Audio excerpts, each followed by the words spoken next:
Hello, and thank you for joining me on this reading of The Five People You Meet in Heaven by Mitch Albom, author of Tuesdays with Morrie. The edition that I am reading from is a book printed by Hyperion in 2003. My name is Alexandria Romo. Please enjoy part 1 of this story. The End. This is a story about a man named Eddie, and it begins at the end, with Eddie dying in the sun. It might seem strange to start a story with an ending, but all endings are also beginnings. We just don't know it at the time. The last hour of Eddie's life was spent, like most of the others, at Ruby Pier, an amusement park by a great gray ocean. The park had the usual attractions: a boardwalk, a Ferris wheel, roller coasters, bumper cars, a taffy stand, and an arcade where you could shoot streams of water into a clown's mouth. It also had a big new ride called Freddy's Freefall, and this would be where Eddie would be killed, in an accident that would make newspapers around the state. At the time of his death, Eddie was a squat, white-haired old man with a short neck, a barrel chest, thick forearms, and a faded army tattoo on his right shoulder.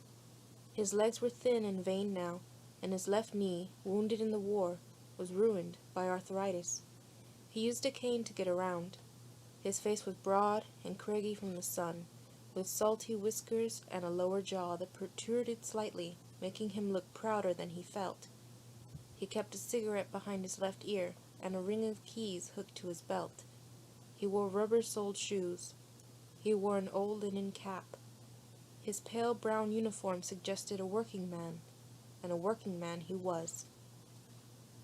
Eddie's job was maintaining the rides, which really meant keeping them safe. Every afternoon he walked the park, checking on each attraction, from the tilt-a-whirl to the pipeline plunge. He looked for broken boards, loose bolts, worn-out steel. Sometimes he would stop, his eyes glazing over, and people walking past thought something was wrong. But he was listening, that's all. After all these years he could hear trouble, he said, in the spits and stutters and thrumming of the equipment. With 50 minutes left on Earth, Eddie took his last walk along Ruby Pier. He passed an elderly couple. "Folks," he mumbled, touching his cap. They nodded politely. Customers knew Eddie, at least the regular ones did. They saw him summer after summer. One of those faces you associate with a place. His work shirt had a patch on the chest that read Eddie above the word maintenance, and sometimes they would say, "Hiya, Eddie Maintenance," although he never thought that was funny. Today, it so happened, was Eddie's birthday, his 83rd. A doctor last week had told him he had shingles. Shingles. Eddie didn't even know what they were. Once he had been strong enough to lift a carousel horse in each arm. That was a long time ago. "Eddie! Take me, Eddie! Take me!" 40 minutes until his death. Eddie made his way to the front of the roller coaster line. He rode every attraction at least once a week, to be certain the brakes and steering were solid. Today was coaster day. The Ghoster Coaster, they called this one, and the kids who knew Eddie yelled to get in the cart with him. Children liked Eddie, not teenagers. Teenagers gave him headaches. Over the years, Eddie figured he'd seen every sort of do-nothing, snarl-at-you teenager there was. But children were different. Children looked at Eddie, who with his protruding lower jaw always seemed to be grinning, like a dolphin, and they trusted him.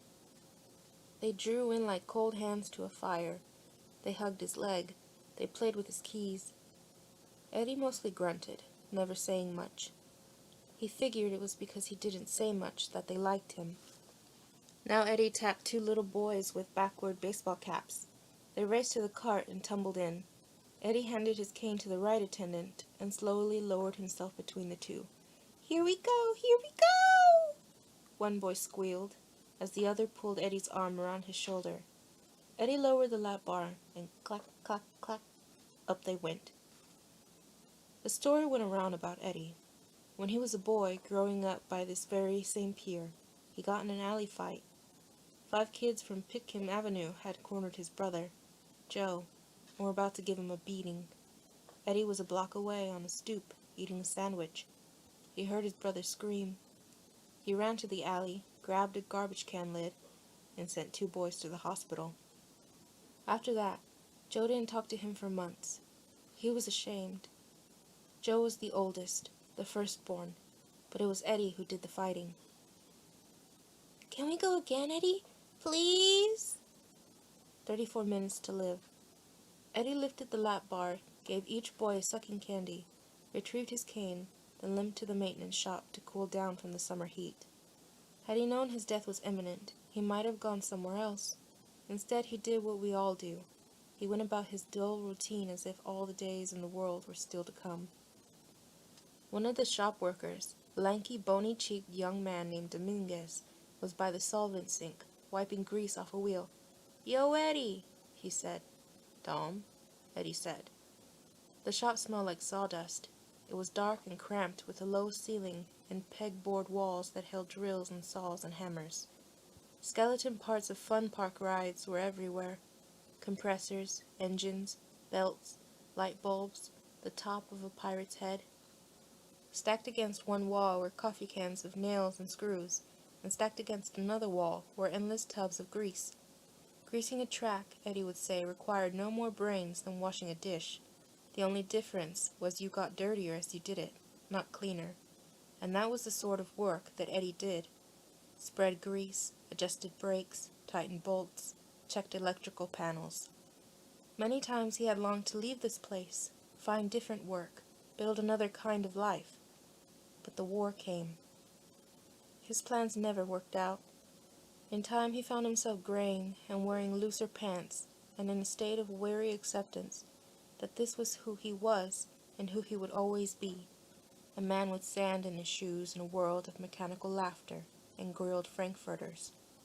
Like his father before him, like the patch on his shirt, Eddie was maintenance, the head of maintenance, or as the kids sometimes called him, the ride man at Ruby Pier. 30 minutes left. "Hey, happy birthday, I hear," Dominguez said. Eddie grunted. "No party or nothing?" Eddie looked at him as if he were crazy. For a moment he thought how strange it was to be growing old in a place that smelled of cotton candy. "Well, remember, Eddie, I'm off next week, starting Monday. Going to Mexico." Eddie nodded, and Dominguez did a little dance. "Me and Teresa. Gonna see the whole family. Party!" He stopped dancing when he noticed Eddie staring. "You ever been?" Dominguez said. "Been? To Mexico."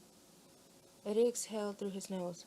"Kid, I never been anywhere I wasn't shipped to with a rifle." He watched Dominguez return to the sink. He thought for a moment. Then he took a small wad of bills from his pocket and removed the only 20s he had. 2 of them. He held them out. "Get your wife something nice," Eddie said. Dominguez regarded the money, broke into a huge smile, and said, "Come on, man. You sure?" Eddie pushed the money into Dominguez's palm. Then he walked out back to the storage area. A small fishing hole had been cut into the boardwalk planks years ago, and Eddie lifted the plastic cap. He tugged on a nylon line that dropped 80 feet to the sea. A piece of bologna was still attached. "We catch anything?" Dominguez yelled.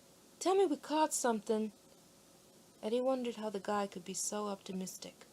There was never anything on that line. "One day," Dominguez yelled, "we're gonna get a halibut." "Yup," Eddie mumbled, although he knew you could never pull a fish that big through a hole that small. 26 minutes to live. Eddie crossed the boardwalk to the south end. Business was slow. The girl behind the taffy counter was leaning on her elbows, popping her gum. Once Ruby Pier was the place to go in the summer. It had elephants and fireworks and marathon dance contests. But people didn't go to ocean piers much anymore. They went to theme parks where you paid $75 a ticket and had your photo taken with a giant furry character. Eddie limped past the bumper cars and fixed his eyes on a group of teenagers leaning over the railing. "Great," he told himself. "Just what I need." "Off," Eddie said, tapping the railing with his cane. "Come on, it's not safe." The teens glared at him. The car pole sizzled with electricity. Zip, zip sounds. "It's not safe," Eddie repeated. The teens looked at each other. One kid, who wore a streak of orange in his hair, sneered at Eddie, then stepped into the middle rail. "Come on, dudes! Hit me!" he yelled, waving at the young drivers. "Hit me!" Eddie whacked the railing so hard with his cane he almost snapped it in two. "Move it!" The teens ran away. Another story went around about Eddie. As a soldier, he had engaged in combat numerous times. He'd been brave, even won a medal. But toward the end of his service, he got into a fight with one of his own men. That's how Eddie was wounded. No one knew what happened to the other guy. No one asked. With 19 minutes left on Earth, Eddie sat for the last time in an old aluminum beach chair. His short, muscled arms folded like a seal's flippers across his chest. His legs were red from the sun, and his left knee still showed scars. In truth, much of Eddie's body suggested a survived encounter. His fingers were bent at awkward angles, thanks to numerous fractures from assorted machinery. His nose had been broken several times in what he called saloon fights. His broadly jawed face might have been good-looking once, the way a prizefighter might have looked before he took too many punches. Now Eddie just looked tired.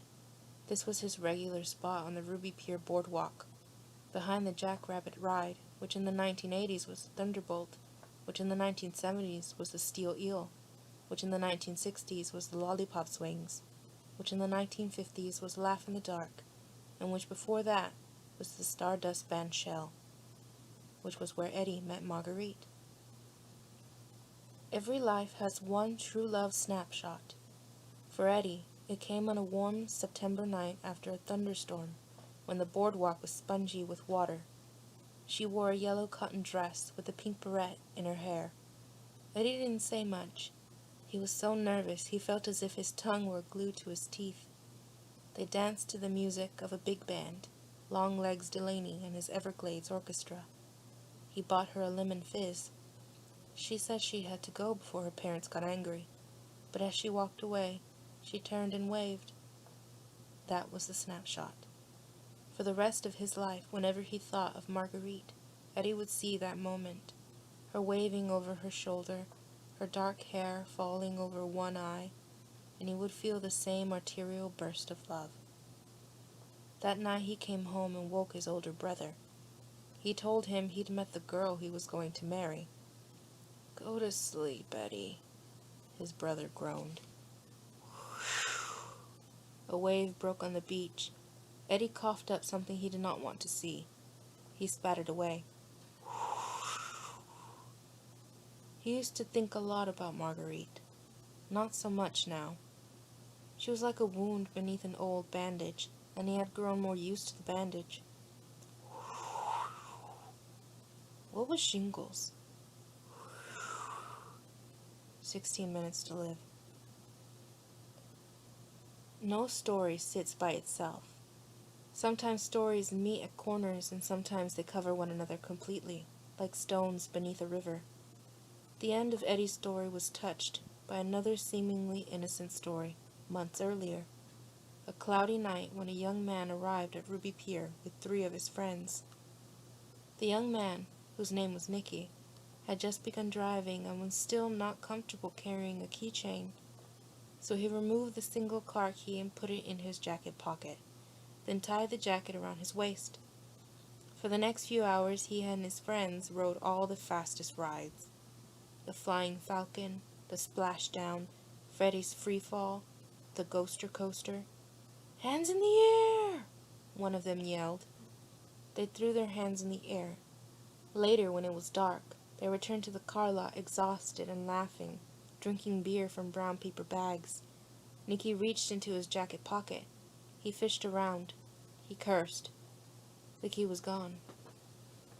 14 minutes until his death. Eddie wiped his brow with a handkerchief. Out on the ocean, diamonds of sunlight danced on the water, and Eddie stared at their nimble movement. He had not been right on his feet since the war. But back at the Stardust Bandshell with Marguerite, there Eddie had still been graceful. He closed his eyes and allowed himself to summon the song that brought them together, the one Judy Garland sang in that movie. It mixed in his head now with cacophony of the crashing waves and children screaming on the rides. You made me love you.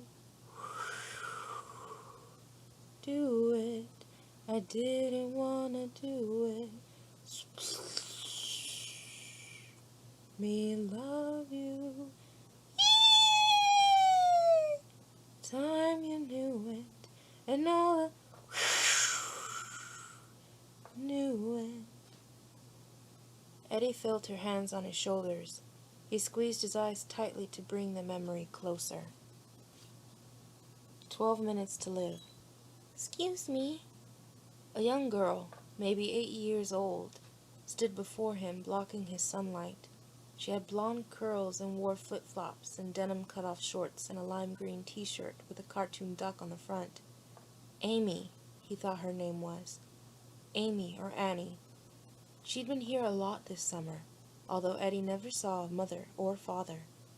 "Excuse me," she said again. "Eddie maintenance?"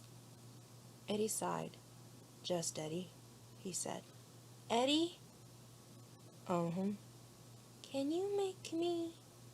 She put her hands together as if praying. "Come on, kiddo. I don't have all day." "Can you make me an animal? Can you?" Eddie looked up as if he had to think about it. Then he reached into his shirt pocket and pulled out 3 yellow pipe cleaners, which he carried for just this purpose. "Yes!" the little girl said, slapping her hands. Eddie began twisting the pipe cleaners. "Where's your parents?" "Riding the rides." "Without you?" The girl shrugged. "My mom's with her boyfriend." Eddie looked up. Oh. He bent the pipe cleaners into several small loops, then twisted the loops around one another. His hand shook now, so it took longer than it used to. But soon the pipe cleaners resembled a head, ears, body, and tail. "A rabbit?"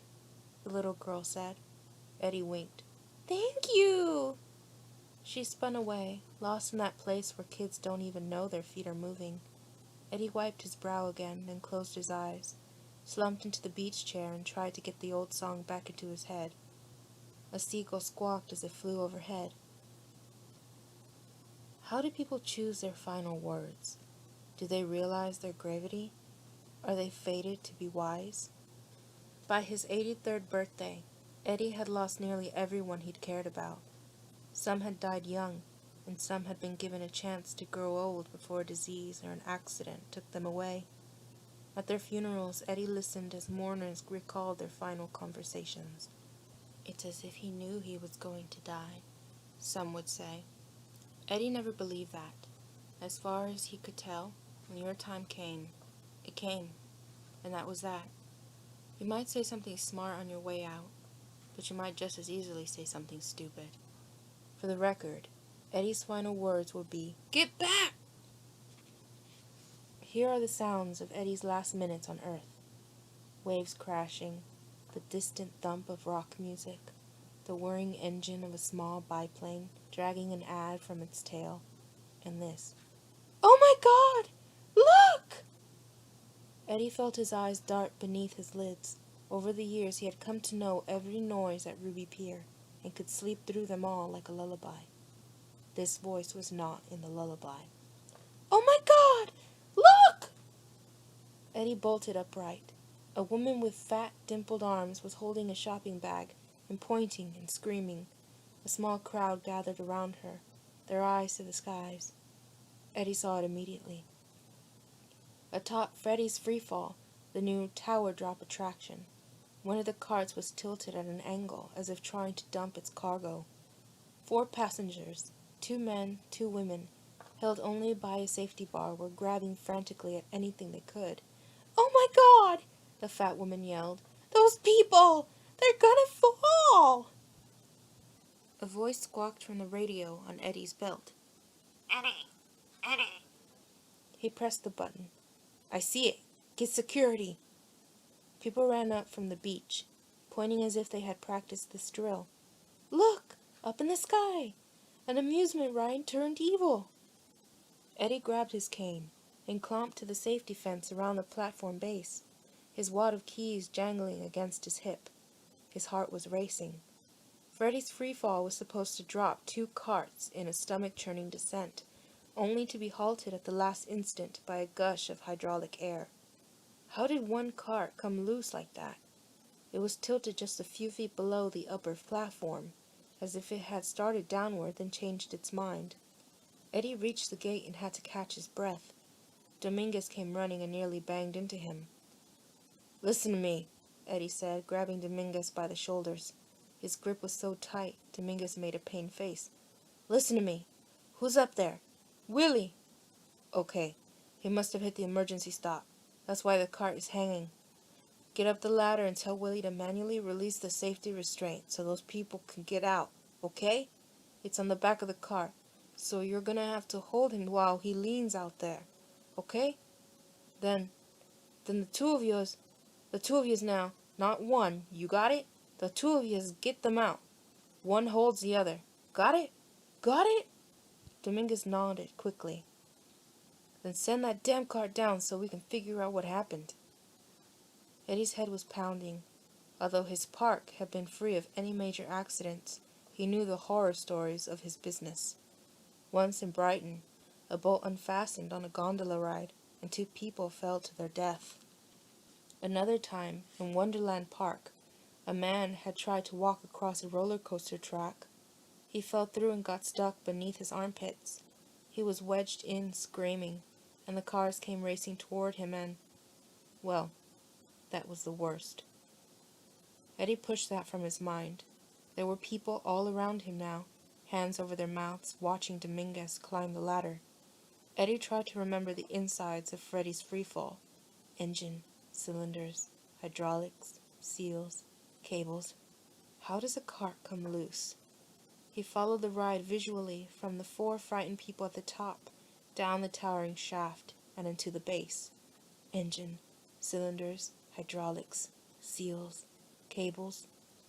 Dominguez reached the upper platform. He did as Eddie told him, holding Willie as Willie leaned toward the back of the cart to release the restraint. One of the female riders lunged for Willie and nearly pulled him off the platform. The crowd gasped. "Wait," Eddie said to himself. Willie tried again. This time he popped the safety release. "Cable," Eddie mumbled. The bar lifted and the crowd went, "Ah." The riders were quickly pulled to the platform. The cable was unraveling. And Eddie was right.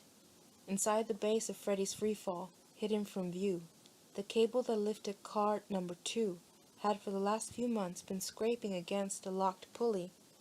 Because it was locked, the pulley had gradually ripped the cable's steel wires, as if husking an ear of corn, until they were nearly severed. No one noticed. How could they notice? Only someone who had crawled inside the mechanism would have seen the unlikely cause of the problem.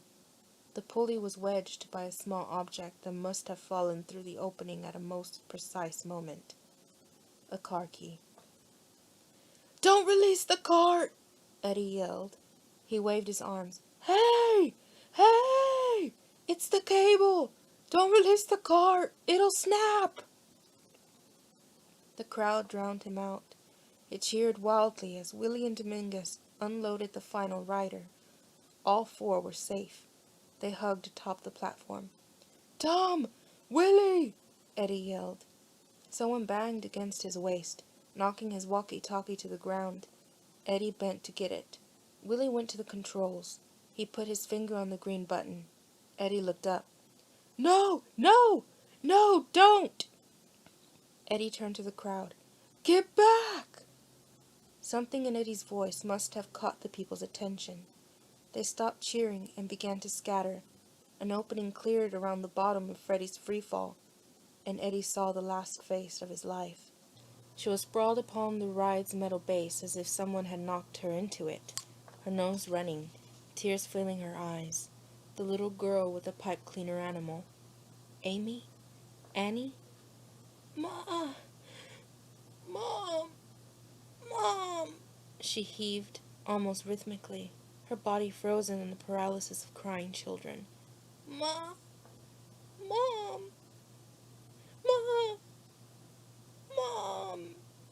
Eddie's eyes shot from her to the carts. Did he have time? Her to the carts. Whoom! Too late. The carts were dropping. Jesus, he released the brake. And for Eddie, everything slipped into watery motion. He dropped his cane and pushed off his bad leg and felt a shot of pain that almost knocked him down. A big step. Another step. Inside the shaft of Freddy's free fall, the cable snapped its final thread and ripped across the hydraulic line. Cart number 2 was in a dead drop now. Nothing to stop it. A boulder off a cliff. In those final moments, Eddie seemed to hear the whole world. Distant screaming, waves, music, a rush of wind, a low, loud, ugly sound that he realized was his own voice blasting through his chest. The little girl raised her arms. Eddie lunged. His bad leg buckled. He half flew, half stumbled toward her, landing on the metal platform, which ripped through his shirt and split open his skin, just beneath the patch that read Eddie and maintenance. He felt 2 hands in his own, 2 small hands. A stunning impact, a blinding flash of light, and then nothing. Today is Eddie's birthday. It is the 1920s, a crowded hospital in one of the poorest sections of the city. Eddie's father smokes cigarettes in the waiting room, where the other fathers are also smoking cigarettes. The nurse enters with a clipboard.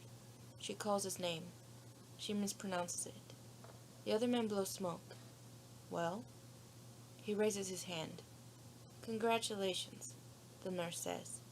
He follows her down the hallway to the newborn's nursery. His shoes clap on the floor. Wait here, she says. Through the glass, he sees her check the numbers of the wooden cribs. She moves past one, not his. Another, not his. Another, not his. Another, not his. She stops. There, beneath a blanket, a tiny head covered in a blue cap. She checks her clipboard again, then points. The father breathes heavily, nods his head. For a moment, his face seems to crumble, like a bridge collapsing into a river. Then he smiles. His. The journey. Eddie saw nothing of his final moments on Earth. Nothing of the pier or the crowd or the shattered fiberglass cart. In the stories about life after death, the soul often floats above the goodbye moment, hovering over police cars at highway accidents, or clinging like a spider to hospital room ceilings. These are people who receive a second chance, who somehow, for some reason, resume their place in the world. Eddie, it appeared, was not getting a second chance. Where?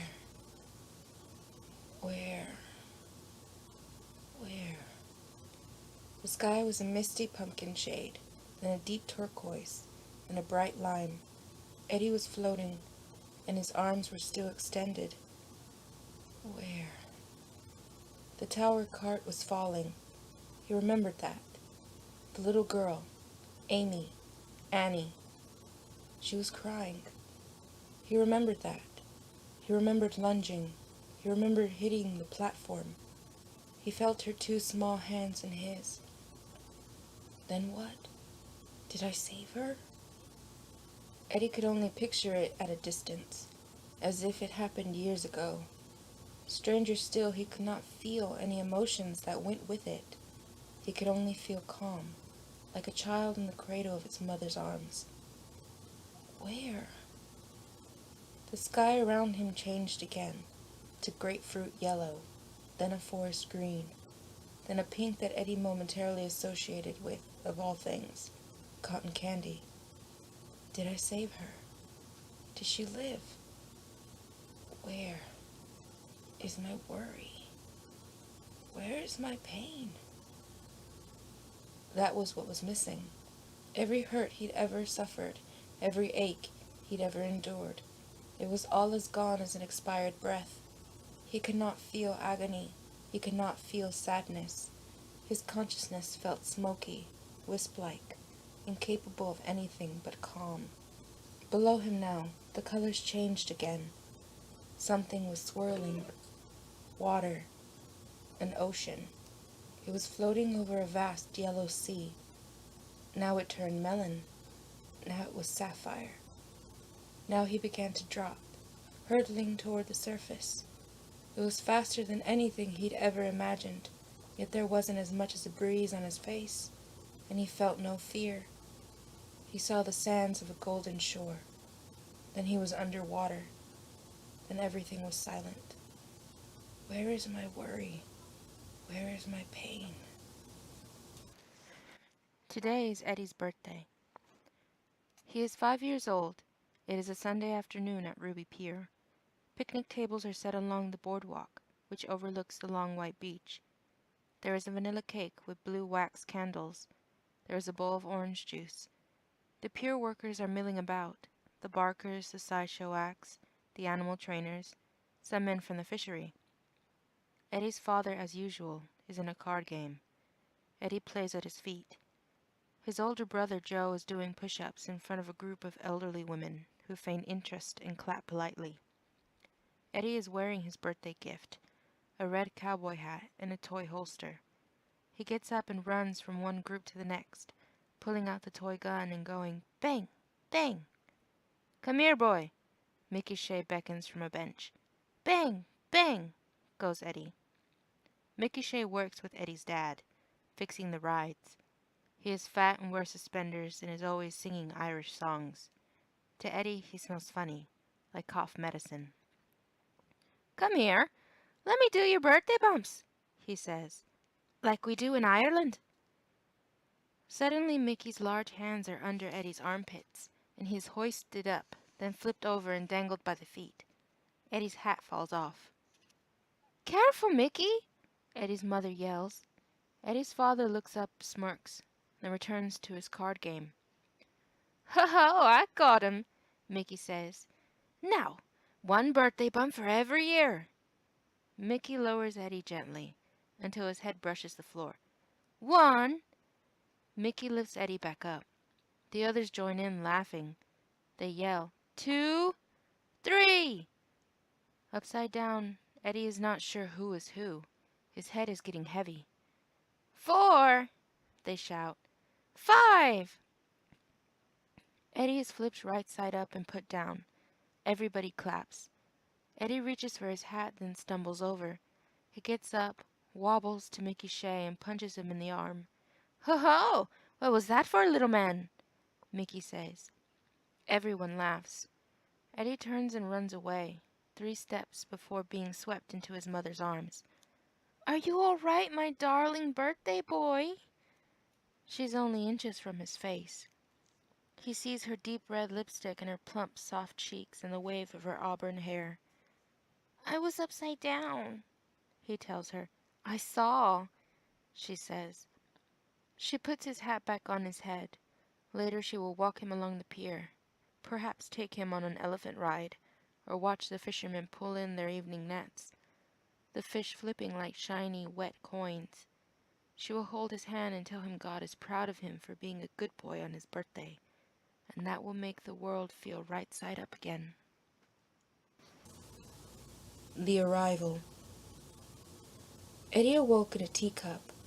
It was a part of some old amusement park ride, a large teacup made of dark, polished wood with a cushioned seat and a steel-hinged door. Eddie's arms and legs dangled over the edges.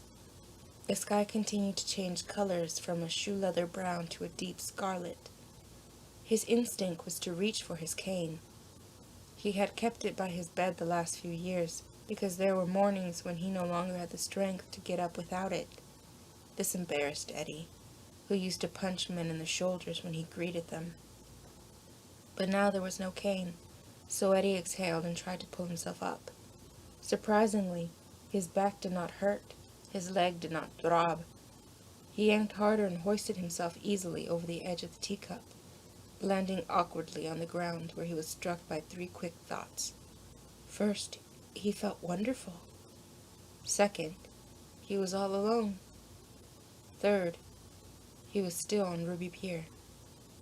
But it was a different Ruby Pier now. There were canvas tents and vacant grassy sections, and so few obstructions you could see the mossy breakwater out in the ocean. The colors of the attractions were firehouse reds and creamy whites, no teals or maroons, and each ride had its own wooden ticket booth. The teacup he had awoken in was part of a primitive attraction called Spinorama. Its sign was plywood, as were the other low-slung signs hinged on storefronts that lined the promenade. El Tiempo cigars. Now that's a smoke. Chowder, 10 cents. Ride the Whipper, the sensation of the age. Eddie blinked hard. This was the Ruby Pier of his childhood. Some 75 years ago, only everything was new, freshly scrubbed. Over there was the Loop-the-Loop ride, which had been torn down decades ago, and over there the bathhouses and the saltwater swimming pools that had been raised in the 1950s. Over there, jutting into the sky, was the original Ferris wheel in its pristine white paint, and beyond that, the streets of his old neighborhood and the rooftops of the crowded brick tenements with laundry lines hanging from the windows. Eddie tried to yell, but his voice was raspy air. He mouthed a "hey," but nothing came from his throat. He grabbed at his arms and legs. Aside from his lack of voice, he felt incredible. He walked in a circle. He jumped. No pain. In the last 10 years, he had forgotten what it was like to walk without wincing or to sit without struggling to find comfort from his lower back. On the outside, he looked the same as he had that morning, a squat, barrel-chested old man in a cap and shorts and a brown maintenance jersey. But he was limber. So limber, in fact, he could touch behind his ankles and raise a leg to his belly. He explored his body like an infant, fascinated by the new mechanics, a rubber man doing a rubber man stretch. Then he ran. Running. Eddie had not truly run in more than 60 years, not since the war, but he was running now, starting with a few gingerly steps, then accelerating into a full gait, faster, faster, like the running boy of his youth. He ran along the boardwalk, past a bait and tackle stand for fishermen, 5 cents, and a bathing suit rental stand for swimmers, 3 cents. He ran past the chute ride called the Dipsy Doodle. He ran along the Ruby Pier promenade, beneath magnificent buildings of Moorish design with spires and minarets and onion-shaped domes. He ran past the Parisian carousel with its carved wooden horses, glass mirrors, and Wurlitzer organ, all shiny and new. Only an hour ago, it seemed, he had been scraping rust from its pieces in his shop. He ran down the heart of the old Midway, where the weight-guessers, fortune-tellers, and dancing gypsies had once worked. He lowered his chin and held his arms out like a glider, and every few steps he would jump, the way children do, hoping running will turn to flying. It might have seemed ridiculous to anyone watching, this white-haired maintenance worker, all alone, making like an airplane. But the running boy is inside every man, no matter how old he gets. And then Eddie stopped running. He heard something, a voice, tiny, as if coming through a microphone. "How about 'em, ladies and gentlemen? Have you ever seen such a horrible sight?" Eddie was standing by an empty ticket kiosk in front of a large theater. The sign above read, "The World's Most Curious Citizens, Ruby Pier Sideshow. Holy smoke! They're fat! They're skinny! See the wild man!" The sideshow, the freak house, the ballyhoo hall. Eddie recalled them shutting this down at least 50 years ago. About the time television became popular and people didn't need sideshows to tickle their imagination. Look well upon this savage, born into a most peculiar handicap. Eddie peered into the entrance. He had encountered some odd people here. There was Jolly Jane, who weighed over 500 pounds and needed 2 men to push her up the stairs. There were conjoined twin sisters who shared a spine and played musical instruments. There were men who swallowed swords, women with beards, and a pair of Indian brothers whose skin went rubbery from being stretched and soaked in oils, until it hung from bunches from their limbs. Eddie as a child had felt sorry for the sideshow cast. They were forced to sit in booths or on stages, sometimes behind bars, as patrons walked past them, leering and pointing. A barker would ballyhoo the oddity, and it was a barker's voice that Eddie heard now. Only a terrible twist of fate could leave a man in such a pitiful condition. From the farthest corner of the world we have brought him for your examination. Eddie entered the darkened hall. The voice grew louder. This tragic soul has endured a perversion of nature. It was coming from the other side of the stage. Only here, at the world's most curious citizens, can you draw this near. Eddie pulled aside the curtain. Feast your eyes upon the most unusual... The barker's voice vanished, and Eddie stepped back in disbelief. There, sitting in a chair, alone on the stage, was a middle-aged man with narrow, stooped shoulders, naked from the waist up. His belly sagged over his belt. His hair was closely cropped. His lips were thin, and his face was long and drawn. Eddie would have long since forgotten him, were it not for one distinctive feature. His skin was blue. "Hello, Edward," he said. "I have been waiting for you." The first person Eddie meets in heaven. "Don't be afraid," the blue man said, rising slowly from his chair. "Don't be afraid." His voice was soothing, but Eddie could only stare. He had barely known this man. Why was he seeing him now? He was like one of those faces that pops into your dreams, and the next morning you say, "You'll never guess who I dreamed about last night." "Your body feels like a child's, right?" Eddie nodded. "You were a child when you knew me, that's why. You start with the same feelings you had." Start what? Eddie thought. The blue man lifted his chin. His skin was a grotesque shade, a graying blueberry. His fingers were wrinkled. He walked outside. Eddie followed. The pier was empty. The beach was empty. Was the entire planet empty? "Tell me something," the blue man said. He pointed to a two-humped wooden roller coaster in the distance. The Whipper. It was built in the 1920s, before under-friction wheels, meaning the cars couldn't turn very quickly, unless you wanted them launching off the track. The Whipper. Is it still the fastest ride on Earth? Eddie looked at the old, clanking thing, which had been torn down years ago. He shook his head no. "Ah," the blue man said. "I imagined as much. Things don't change here. And there's none of that peering down from the clouds, I'm afraid." "Here?" Eddie thought. The blue man smiled as if he'd heard the question. He touched Eddie's shoulder as Eddie felt a surge of warmth unlike anything he had ever felt before. His thoughts came spilling out like sentences. How did I die? "An accident," the blue man said. "How long have I been dead?" "A minute, an hour, 1,000 years. Where am I?" The blue man pursed his lips, then repeated the question thoughtfully. "Where are you?" He turned and raised his arms. All at once the rides at the old Ruby Pier cranked to life. The Ferris wheels spun. The dog'em cars smacked into each other. The Whipper clacked uphill, and the Parisian carousel horses bobbed on their brass poles to the cherry music of the Wurlitzer organ. The ocean was in front of them. The sky was the color of lemons. "Where do you think?" the blue man asked. "Heaven." "No!"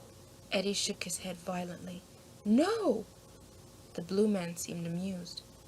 "No, it can't be heaven," he said. "Why? Because this is where you grew up." Eddie mouthed the word, "Yes." "Ah," the blue man nodded. "Well, people often belittle the place where they were born, but heaven can be found in the most unlikely corners, and heaven itself has many steps. This for me is the second, and for you the first. He led Eddie through the park, passing cigar shops and sausage stands and the flat joints where suckers lost their nickels and dimes. Heaven, Eddie thought. Ridiculous. He had spent most of his adult life trying to get away from Ruby Pier. It was an amusement park, that's all. A place to scream and get wet and trade your dollars for Cupid dolls. The thought that this was some kind of blessed resting place was beyond his imagination. He tried again to speak, and this time he heard a small grunt from his chest. The blue man turned. "Your voice will come. We all go through the same thing. You cannot talk when you first arrive." He smiled. "It helps you listen." "There are 5 people you meet in heaven," the blue man suddenly said. "Each of us was in your life for a reason. You may not have known the reason at the time, and that is what heaven is for understanding your life on earth." Eddie looked confused. People think of heaven as a paradise garden, a place where they can float on clouds and laze in rivers and mountains. But scenery without solace is meaningless. This is the greatest gift God can give you, to understand what happened in your life, to have it explained. It is the peace you have been searching for. Eddie coughed, trying to bring up his voice. He was tired of being silent. "I am your first person, Edward. When I died, my life was illuminated by 5 others, and then I came here to wait for you, to stand in your line, to tell you my story, which becomes part of yours. There will be others for you too. Some you knew, maybe some you didn't. But they all crossed your path before they died, and they altered it forever." Eddie pushed the sound up from his chest, as hard as he could. "What?" he finally croaked. His voice seemed to be breaking through a shell, like a baby chick. "What killed?" The blue man waited patiently. "What killed you?" The blue man looked a bit surprised. He smiled at Eddie. "You did," he said. Today is Eddie's birthday. He is 7 years old, and his gift is a new baseball. He squeezes it in each hand, feeling a surge of power that runs up his arms. He imagines he is one of his heroes in the Cracker Jack collector cards, maybe the great pitcher Walter Johnson. "Here, toss it," his brother Joe says. They are running along the midway, past the game booth where, if you knock over 3 green bottles, you win a coconut and a straw. "Come on, Eddie," Joe says. "Share." Eddie stops and imagines himself in a stadium. He throws the ball. His brother pulls in his elbows and ducks. "Too hard!" Joe yells. "My ball!" Eddie screams. "Dang it, Joe!" Eddie watches it thump down the boardwalk and bang off a post into a small clearing behind the sideshow tents. He runs after it. Joe follows. They drop to the ground. "You see it?" Eddie says. "Nuh-uh." A whooping sound interrupts them. A tent flap opens. Eddie and Joe look up. There is a grossly fat woman and a shirtless man with reddish hair covering his entire body. Freaks from the freak show. The children freeze. "What are you wiseacres doing back here?" the hairy man says, grinning. "Looking for trouble?" Joe's lip trembles. He starts to cry. He jumps up and runs away, his arms pumping wildly. Eddie rises too, then sees his ball against a sawhorse. He eyes the shirtless man and moves slowly toward it. "This is mine," he mumbles. He scoops up the ball and runs after his brother. "Listen, mister," Eddie rasped. "I never killed you, okay? I don't even know you." The blue man sat on a bench. He smiled as if trying to put a guest at ease. Eddie remained standing, a defensive posture. "Let me begin with my real name," the blue man said. I was christened Joseph Korwoszyk, the son of a tailor in a small Polish village. I came to America in 1894. I was only a boy. My mother held me over the railing of the ship, and this became my earliest childhood memory, my mother swinging me in the breezes of a new world. Like most immigrants, we had no money. We slept on a mattress in my uncle's kitchen. My father was forced to take a job in a sweatshop, sewing buttons on coats. When I was 10, he took me from school, and I joined him. Eddie watched the blue man's pitted face, his thin lips, his sagging chest. Why is he telling me this? Eddie thought. I was a nervous child by nature, and the noise in the shop only made things worse. I was too young to be there among all those men swearing and complaining. Whenever the foreman came near, my father told me, "Look down. Don't make him notice you." Once, however, I stumbled and dropped a sack of buttons, which spilled over the floor. The foreman screamed that I was worthless, a worthless child, that I must go. I can still see that moment, my father pleading with him like a street beggar, the foreman sneering, wiping his nose with the back of his hand. I felt my stomach twist in pain, and I felt something wet on my leg. I looked down. The foreman pointed at my soiled pants and laughed, and the other workers laughed too. After that, my father refused to speak to me. He felt I had shamed him, and I suppose in his world I had. But fathers can ruin their sons, and I was, in a fashion, ruined after that. I was a nervous child, and when I grew, I was a nervous young man. Worst of all, at night I still wet the bed. In the mornings I would sneak the soiled sheets to the wash bin and soak them. One morning I looked up to see my father. He saw the dirty sheets, then glared at me with eyes that I will never forget, as if he wished he could snap the cord of life between us. The blue man paused, His skin, which seemed to be soaked in blue fluid, folded in small fatty layers around his belt.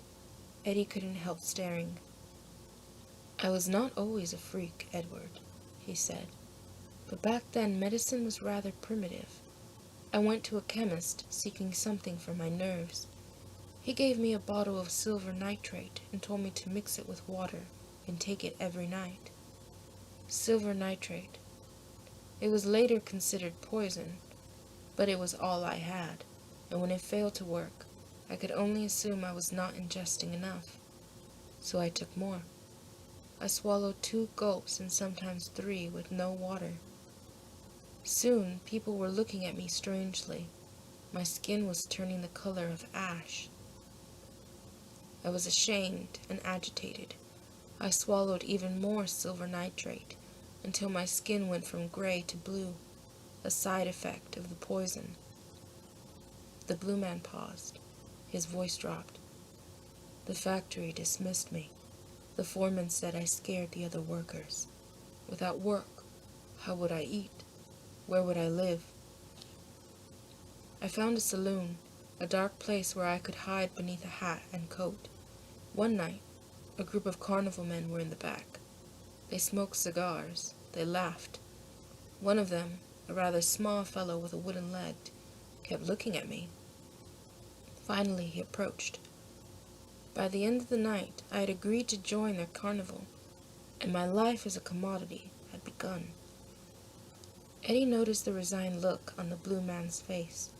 He had often wondered where the sideshow cast came from. He assumed there was a sad story behind every one of them. "The carnivals gave me my names, Edward. Sometimes I was the blue man of the North Pole, or the blue man of Algeria, or the blue man of New Zealand. I'd never been to any of these places, of course, but it was pleasant to be considered exotic, if only on a painted sign. The show was simple. I would sit on the stage, half undressed as people walked past, and the barker told them how pathetic I was. For this, I was able to put a few coins in my pocket. The manager once called me the best freak in his stable, and sad as it sounds, I took pride in that. When you are an outcast, even a tossed stone can be cherished. One winter I came to this pier, Ruby Pier. They were starting a sideshow called the Curious Citizens. I liked the idea of being in one place, escaping the bumpy horse carts of carnival life. This became my home. I lived in a room above a sausage shop. I played cards at night with the other sideshow workers, with the tinsmiths, sometimes even with your father. In the early mornings, if I wore long shirts and draped my head in a towel, I could walk along this beach without scaring people. It may not sound like much, but for me, it was a freedom I had rarely known. He stopped. He looked at Eddie. Do you understand why we're here? This is not your heaven. It's mine. Take one story, viewed from two different angles. Take a rainy Sunday morning in July in the late 1920s, when Eddie and his friends are tossing a baseball Eddie got for his birthday nearly a year ago. Take a moment when that ball flies over Eddie's head and out into the street. Eddie, wearing tawny pants and a wool cap, chases after it and runs in front of an automobile, a Ford Model A. The car screeches, veers, and just misses him. He shivers, exhales, gets the ball, and races back to his friends. The game soon ends, and the children run to the arcade to play the Erie Digger machine, with its claw-like mechanism that picks up small toys. Now take that same story from a different angle. A man is behind the wheel of a Ford Model A, which he has borrowed from a friend to practice his driving. The road is wet from the morning rain. Suddenly, a baseball bounces across the street, and a boy comes racing after it. The driver slams on the brakes and yanks the wheel. The car skids. The tires screech. The man somehow regains control, and the Model A rolls on. The child has disappeared in the rearview mirror, but the man's body is still affected, thinking of how close he came to tragedy. The jolt of adrenaline has forced his heart to pump furiously, and his heart is not a strong one, and the pumping leaves him drained. The man feels dizzy, and his head drops momentarily. His automobile nearly collides with another. The second driver honks. The man veers again, spinning the wheel, pushing on the brake pedal. He skids along an avenue that turns down an alley. His vehicle rolls until it collides with the rear of a parked truck. There is a small crashing noise. The headlights shatter. The impact smacks the man into the steering wheel. His forehead bleeds. He steps from the Model A, sees the damage, then collapses onto the wet pavement. His arm throbs. His chest hurts. It is Sunday morning. The alley is empty. He remains there unnoticed, slumped against the side of the car. The blood from his coronary arteries no longer flows to his heart. An hour passes. A policeman finds him. A medical examiner pronounces him dead. The cause of death is listed as a heart attack. There are no known relatives. Take one story, viewed from two different angles. It is the same day, the same moment, but one angle ends happily at an arcade, with a little boy in tawny pants dropping pennies into the Erie Digger machine, and the other ends badly, in a city morgue, where one worker calls another worker over to marvel at the blue skin of the newest arrival. You see, the blue man whispers, having finished the story from his point of view. Little boy. Eddie felt a shiver. Oh no, he whispered. Today is Eddie's birthday. He is 8 years old. He sits on the edge of a plaid couch, his arms crossed in anger. His mother is at his feet tying his shoes. His father's at the mirror fixing his tie. I don't want to go, Eddie says. I know, his mother says, not looking up, but we have to. Sometimes you have to do things when sad things happen. But it's my birthday! Eddie looks mournfully across the room at the erector set in the corner. a pile of toy metal girders and 3 small rubber wheels. Eddie had been making a truck. He is good at putting things together. He had hoped to show it to his friends at a birthday party. Instead, they have to go someplace and get dressed up. It isn't fair, he thinks. His brother Joe, dressed in wool pants and a bow tie, enters with a baseball glove on his left hand. He slaps it hard. He makes a face at Eddie. "Those were my old shoes," Joe says. "My new ones are better." Eddie winces. He hates having to wear Joe's old things. "Stop wiggling," his mother says. "They hurt," Eddie whines. "Enough," his father yells. He glares at Eddie. Eddie goes silent. At the cemetery, Eddie barely recognizes the pier people. The men who normally wear gold lame and red turbans are now in black suits, like his father. The women seem to be wearing the same black dress. Some cover their faces in veils. Eddie watches a man shovel dirt into a hole. The man says something about ashes. Eddie holds his mother's hand and squints at the sun. He is supposed to be sad, he knows, but he is secretly counting numbers, starting from 1, hoping that by the time he reaches 1,000, he will have his birthday back. Thank you to those who stuck around this far. This is my first time actually recording myself reading a book, and I'm hoping that if you liked it, you'll be able to leave me a comment. Constructive criticism is always appreciated. Thank you very much, and part 2 will be on here soon. Thank you.